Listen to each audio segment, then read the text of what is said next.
बिस्मिल्लाहिर्रहमानिर्रहीम। अस्सलाम वालेकुम नाजरीन, CNN पाकिस्तान इस्लामाबाद स्टूडियोज़ से प्रोग्राम फ़लसफ़े रमज़ान के साथ आपका मेज़बान अमीर हमज़ा एक बार फिर से आपकी खिदमत में हाजिर है। नाज़रीन, आज हम जिस टॉपिक पर बात करने जा रहे हैं वो बड़ा संजीदा टॉपिक है। आज का हमारा मौजू है कोविड-19 और शरई अहकामात, यानी कोरोना की करंट सिचुएशन, उसमें हमें जो शरई अहकामात हैं वो हमें क्या गाइडलाइंस मुहैया करते हैं। तो ये टॉपिक इतना संजीदा और इतना सेंसिटिव है कि इस पर मैं मज़ीद वक्त ज़ाया किए बगैर मैं चाहूँगा कि हम डायरेक्टली जो है अपने मजहबी स्कॉलर की तरफ जाएँ और उनसे पूछें कि शरिया जो है वो हमें क्या अहकामात देती है इस हवाले से। तो मेरे साथ बात करने के लिए स्टूडियो में जो शख्सियत मौजूद हैं वो बिलाशुबा किसी तारुफ के मोहताज नहीं है। मुख्तलिफ TV चैनल्स पर भी इनको देखते रहते हैं और इसी तरह वो इस्लाम की और शरीयत की बातें जो हमें बताते रहते हैं। हमारी बड़ी खुशनसीबी कि हमारी खुसूसी दावत पर तशरीफ़ लाए हैं जनाब अल्लामा मोहम्मद इमरान कादरी पंजतनी साहब। अल्लामा साहब, कैसे मिजाज हैं आपके? जी अल्हम्दुलिल्लाह अमीर हमज़ा भाई, अल्लाह का ख़ास करम, अल्लाह का शुक्र है बेपनाह। बहुत शुक्रिया। आप अपने बिज़ी रूटीन में से हम देख रहे हैं आपकी काफ़ी बिज़ी रूटीन है, चैनल्स पे भी आप बहुत सारी रिकॉर्डिंग्स भी हैं आपकी, तो आपने टाइम निकाला हमारे लिए खुसूसी दावत पर। जी जी, आपका भी मशकूर ममनून। आपने CNN के प्लेटफॉर्म से पूरी दुनिया तक पैगाम पहुँचाने का मौका इनायत फरमाया। सबसे पहले मैं उम्मत मुस्लिमा को और पूरी कौम को रमज़ानुल मुबारक का ये मुक़द्दस महीना अल्लाह रब्बुल इज़्ज़त ने अपनी ख़ास तौफ़ीक से हमें अता फ़रमाया, सबको मैं मुबारकबाद पेश करता हूँ। अल्लाह रब्बुल इज़्ज़त हमें सही मानों में इस माह मुक़द्दस का अदब एहतराम करने की तौफ़ीक अता फ़रमाए। आमीन आमीन। अल्लामा साहब, टॉपिक आज का बहुत सेंसिटिव सा टॉपिक है। बड़े हालात पूरी दुनिया में भी बहुत ख़राब हैं और पाकिस्तान भी इस मसाइल से दो चार है। मैं चाहूँगा कि डायरेक्टली हम अपने टॉपिक की तरफ जाएँ ताकि हमारी उम्मत जो हम शरई अहकामात जो है इसके वो सीख सकें कि इसके हवाले से हमारी शरीयत हमें क्या कहती है, क्योंकि इस्लाम में तो क़यामत तक हर चीज़ का जो हल है और हर चीज़ के लिए अहकामात और जो हिदायतें हैं वो हमें दे दी हुई हैं। तो मैं डायरेक्टली टॉपिक की तरफ आऊँगा। सबसे पहले तो ये बताइएगा कि इसको बहुत सारे रूमर्स, पहले कुछ लोग कहते हैं यार ये वबा है, कुछ लोग कहते हैं अल्लाह की आजमाइश है, कुछ लोग कहते हैं कोई आफत टूटी है नागहानी। तो मैं बेसिकली एज ए मुस्लिम हम इसको किस कैटेगरी में रखें? जी हमज़ा भाई, बहुत खूबसूरत आपने बात की। देखें, जब भी मैं बात कर रहा था कि देखें वक्त और हालात के हाजरा के मुताबिक किसी के पास वक्त नहीं था। बूढ़े माँ बाप तरसते थे अपनी औलाद के लिए। वो कहते हैं जी हमारे पास आपके पास बैठने का टाइम नहीं है, अगर आपके पास हम बैठ जाएंगे तो कमाएंगे कहाँ से, खाएंगे कहाँ से। बच्चों को लोग टाइम नहीं दे रहे थे। सबसे बड़ी बात, अल्लाह को लोग भूल चुके थे। मोबाइल फ़ोन का टाइम था जी। सोशल मीडिया पे आप देख लें, मोबाइल फ़ोन, एंड्रॉइड, आप सेल फ़ोन यूज़ कर रहे हैं, उसके पास आपके पास टाइम था, लेकिन आपके लिए वक्त नहीं था तो नमाज के लिए नहीं था, आपके लिए वक्त नहीं था तो तिलावत के लिए वक्त नहीं था, आपके लिए वक्त नहीं था तो अल्लाह रब्बुल इज़्ज़त की इबादत के लिए, जिस मकसद के लिए हमें दुनिया में पैदा किया गया। सूरह रहमान के अंदर अल्लाह रब्बुल इज़्ज़त वाज़े तौर पर ऐलान फरमा रहा है, वमा खलक़तुल जिन्ना वल इंसा इल्ला लियअबुदून। हम उस मकसद को भूल चुके थे, उस मंशूर को भूल चुके थे। तो ये देखें, जब इस तरह की सिचुएशन चली तो उस वक्त लोग चाँद पे कदम रखने की बातें कर रहे थे, चाँद पे रेस्टोरेंट बनाने की बातें हो रही थी। तो अल्लाह ने फरमाया जो सुपर पावर की जो ताकत है वो मेरी ज़ात है। सुभान अल्लाह। मैं कहार हूँ, मैं जब्बार हूँ, ये ज़ात मेरी नाम से जो है ना ये मंसूब है। अब देखें, जब सारी दुनिया इस वक्त सिमट के रह चुकी है, बेशक ऐसे ही, अब तो दुनिया के पास वक्त है। अब तो लोग जो है वो दीन की तरफ पलट के आना भी चाहते हैं, नमाज़ पढ़ना भी चाहते हैं, लेकिन अल्लाह जब किसी से नाराज़ होता है तो उससे सजदा तौफीक छीन लेता है। बेशक ऐसे। अल्लामा साहब, बड़ा खूबसूरत जवाब दिया आपने, बड़े ही खूबसूरत अंदाज में आपने इस बात का जो है वो जवाब दिया। अल्लामा साहब, मुझे ये बताइएगा कि कश्मीर में हमारे मुसलमान बहन भाई साल होने को आया, वो लोग लॉकडाउन की सिचुएशन में बैठे हुए हैं, तो क्या ये अल्लाह ताला ने एक मैसेज देना था इंटरनेशनल दुनिया को कि देखें मेरे मुसलमान अगर इस सिचुएशन में है तो वो किस कर्ब से गुजर रहे हैं और मैं पूरी दुनिया को उस सिचुएशन में डाल सकता हूँ अगर मुसलमानों पर इसी तरह जुल्म होते रहे तो? जी हमज़ा भाई, आपने बहुत ही अच्छी बात की और ज़रूरत भी इस अमर की है। देखें, जब मकबूजा कश्मीर के अंदर जुल्मतें, बर्बरियत बढ़ चुकी, बच्चों से दूध का फीडर तक छीन लिया गया, घरों के अंदर लाशें पड़ी हुई थी, उनके पास दफनाने की जगह मौजूद नहीं थी, तो उस वक्त क़ौम मुत्तहिदा के अंदर और UN के अंदर असम्बलियों में बड़े बड़े खिताबात किए गए। और जी कश्मीर के अंदर लॉकडाउन का आज 5वां दिन जारी है, आज 1 मंथ हो गया जी, किसी के कान तक जूं तक न रेंगी। वहाँ बच्चियों की इज्जतों को पामाल किया गया। दुनिया ने कहा जी ये उनका आपस का मामला है, हम इसमें इंटरफेयर नहीं कर सकते। देखें, जब एक माशरे के अंदर, एक सोसाइटी के अंदर, अब वो मेरे लिस्पाल आका अलैहिस्सलाम का कलमा पढ़ने वाले थे कश्मीर के अंदर, बाबरी मस्जिद, जी निहत्ते लोग, तो बाबरी मस्जिद शहीद कर दी गई, नमाज जुमा पर पाबंदी लगाएगी। जब ये सारी सिचुएशन एक क्रिएट की गई और लोग देख रहे हैं जी हम यूरोप के अंदर कि वो कोई इसमें करें, लेकिन ये कुरान का वाज़े ऐलान है कि यहूद व नसारा कभी भी उम्मत मुसलमा के खैर ख्वाह नहीं हो सकते। बेशक ऐसा ही है। तो कश्मीर के अंदर किसी को लॉकडाउन नज़र नहीं आया, कश्मीर के अंदर जुल्मतें किसी को अमीर हमजा भाई नज़र ना आई, लेकिन ऐसा हुआ कि चंद ही दिनों बाद पूरी दुनिया को लॉकडाउन करना पड़ गया।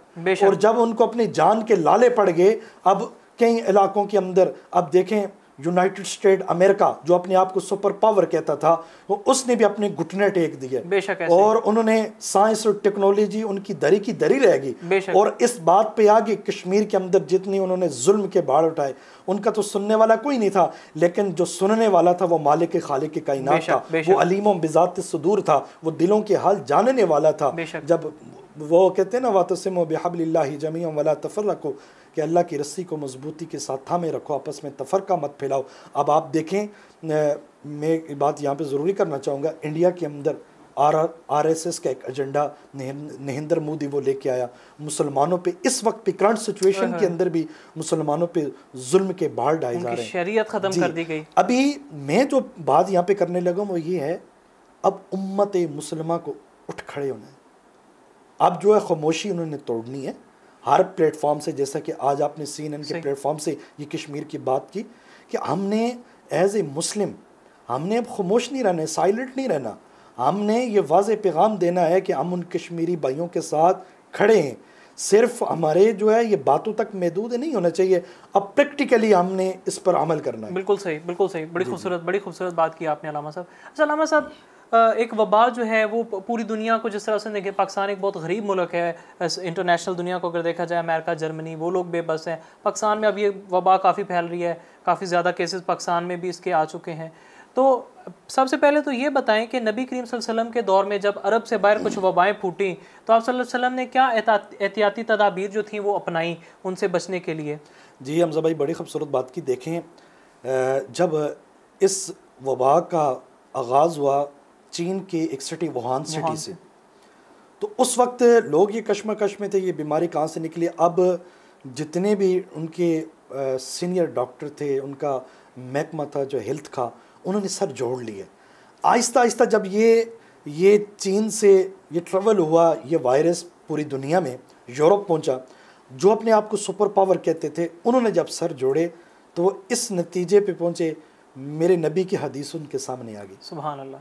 जब ताउन की बीमारी फूटी तो मेरे लजपाल आका अलैहिस्सलातु वस्सलाम ने फरमाया कि जिस जगह ये बीमारी हो वहाँ से ना निकलें। सुभान अल्लाह। जिस जगह ये बीमारी हो वहाँ पे ना जाएं। क्या कहते हैं? अब बड़े कैमरन डेविड एक उनका रिसर्च था, उसका स्टेटमेंट सामने आया और उसने कहा कि जो मुसलमानों के नबी हैं, जो मुसलमानों के पैगम्बर हैं, उनकी एक एक बात हमारे सामने आ रही है। सुभान अल्लाह। अब तमाम उम्मत मुसलमा और जितने भी देखें यहूद व नसारा, अब आप सोशल मीडिया पे देखते हैं, इलेक्ट्रॉनिक्स मीडिया तो हमारा दिखा ही नहीं रहा, अब वहाँ पे लोग मुसलमान हो रहे हैं अल्हम्दुलिल्लाह। माशाअल्लाह। लजपाल आका अलैहिस्सलाम की हदीस मुबारक उनके सामने आ रही है, हुज़ूर अलैहिस्सलाम का एक एक फरमान उनके सामने आ रहा है। लजपाल आका अलैहिस्सलाम के मुबारक ज़माने में इतनी जदीद टेक्नोलॉजी नहीं थी। आज तो हम पूरी दुनिया में इस वक्त हमारा पैगाम जा रहा है, लेकिन उस वक्त सच्चाई थी। मेरे लजपाल आका अलैहिस्सलाम का एक एक फरमान इस वक्त सच हो रहा है। तो उस वक्त हमारी मीडिया पे बैठ के दिखा रहे हैं जी आप मसाजिद में जाएंगे तो आप मर जाएंगे, आप मार्केट में जाएं, आप मंडी में जाएं, वहाँ पे हजूम नज़र नहीं आता।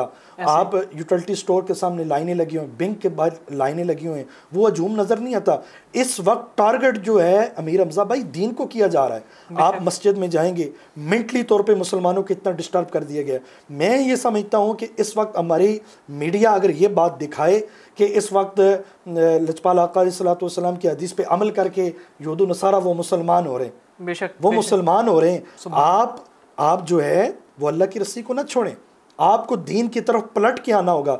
आप जो है आपने मसाजिद से स्पीकरों को उतार दिया, मिराब व मिंबर को आपने महदूद कर दिया, उलमाए किराम को अरेस्ट करना शुरू कर दिया। जब वो बात कर रहे थे वो कहते हैं जी ये एक तो टेररिज्म की तालीम दे रहे हैं, मसाजिद से अज़ानें बंद होगी, आप खुतबे आपके मुख्तसर कर दिए गए।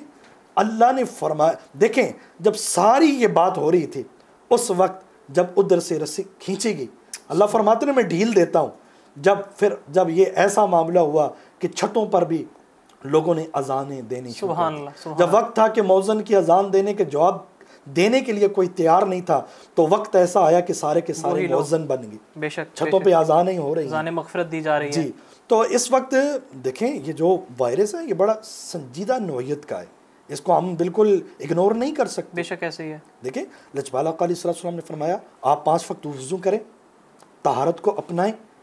मेरे लजपाल आका अलैहिस्सलाम ने जो मैथ दिया आप प्रैक्टिकल उसको अपने ऊपर नाफिज तो करें ना।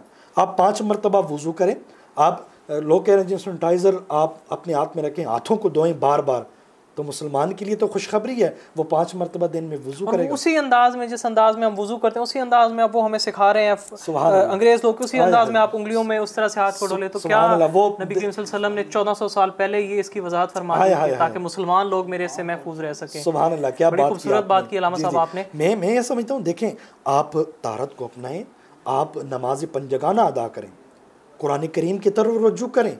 कुरान करीम के अंदर हर खुश्क और तर चीज़ का इल्म आ चुका है। और इसी तरह मैं यहाँ पे ये बात पे अर्ज़ करता चलूँ कि देखें जब आप दीन की तरफ राग़िब होंगे, अल्लाह से रुजू करेंगे, अल्लाह कुरान में ऐलान फरमा रहे ना वलौ अन्नहुम इज़ ज़लमू अनफुसहुम जाऊका, ए महबूब जब कोई आपका उम्मती गलती कर बैठे तो आपकी बरगाह में आ जाए। सुभान अल्लाह। तो मैं एक उस दिन टेलीविज़न पे एक मीडिया पे मैं टीवी टॉक शो में था, उधर मैंने ये बात की है कि इस वक्त मैक्सिमम मिनिमम 57 कंट्रीज़ के जो उम्मत मुस्लिमा के सरबराहान हैं वो आए ना गुम्बत खजरा के सामने आके अपने घुटने टेके ना और अर्ज़ करें गुम्बत खजरा के मकी आप ही सबके सुनने वाले हैं। बेशक अगिस्नी या रसूलल्लाह कल्लत हीलती अंत वसीलती अदरिकनी या रसूलल्लाह, या रसूलल्लाह आप तो सुनने वाले हैं, या रसूलल्लाह हमारी मदद कीजिए, ये हमारी पगड़ियाँ, ये हमारी इज़्ज़तें, ये हमारी रिफ़तें, ये आपके कदमों पे कुर्बान, बेशक या रसूलल्लाह आप रहम फरमाएं। तो ये देखें, तो जब तमाम उम्मत मुसलमा हज़ूर अलैहिस्सलाम की शरीयत मुताहरा के अंदर ये अपने आप को वाबस्ता कर लेंगे तो डेफिनेटली इस मर्ज से, इस वबा से बचा जा सकता है इंशाल्लाह। इंशाल्लाह बड़ी खूबसूरत, बड़ी प्यारी बात की आप, क्या खूबसूरत मैसेज था। मैंने इससे पहले ये मैसेज नहीं सुना किसी जगह पे भी कि जितने भी मुसलमान सरबराहान हैं वो जाएं नबी करीम की बारगाह में, अल्लाह ताला के हुज़ूर दुआ करें। महीना भी ऐसा कबूलियत का महीना है, तो ऐसे महीने में तो ख़ास करके जब मस्जिद नबी को भी बंद कर दिया जाए, खाना काबा को भी बंद कर दिया जाए, इससे बुरे हालात मुसलमानों पे क्या हो सकते हैं। तो ऐसे हालात में मुसलमान हुक्मरानों को बिल्कुल आगे बढ़ना चाहिए। जी तो नाजरीन, ये था हमारा आज का प्रोग्राम। आज के प्रोग्राम में आज का बड़ा एक स्पेशल प्रोग्राम था क्योंकि आज एक जो वबा फूटी हुई है पूरी दुनिया जिससे मुतासर है, और पाकिस्तान तो एक बहुत गरीब मुल्क है और हम लोगों को ख़ास करके एहतियात करनी चाहिए। और पाकिस्तान में अल्हम्दुलिल्लाह अल्लाह का बेहद शुक्र है कि मज़हब के फॉलोअर्स बहुत ज़्यादा हैं। हम लोग अभी भी अपने मज़हब पर डटे हुए हैं और हम अपने मज़हब को फॉलो करते हैं। इसीलिए मैंने अल्लामा साहब को आज खुसूसी दावत दी और उनकी गुफ्तगू के दरमियान मैंने किसी किस्म की जो है वो दखल अंदाजी भी नहीं की, ताकि हम शरई अहकामात जान सकें कि हमें किस अंदाज में एहतियात जो है वो बरतनी चाहिए और क्या तरीक़ेकार जो है वो अपनाना चाहिए नबी की सुन्नत से, फरमाने इलाही से और सहाबा कराम के अदवार से। तो इस पर आज हमें बड़ा सैर हासिल गुफ्तगू की और बहुत कुछ नया सीखने को मिला। और उम्मीद करता हूँ कि हम लोग इंशाअल्लाह अपने मज़हब के अंदर रहते हुए इन मामलात पर अमल करने की कोशिश करेंगे। CNN पाकिस्तान से अपने मेज़बान अमीर हमज़ा को दीजिए इजाज़त। अल्लाह हाफ़िज़ व नासिर।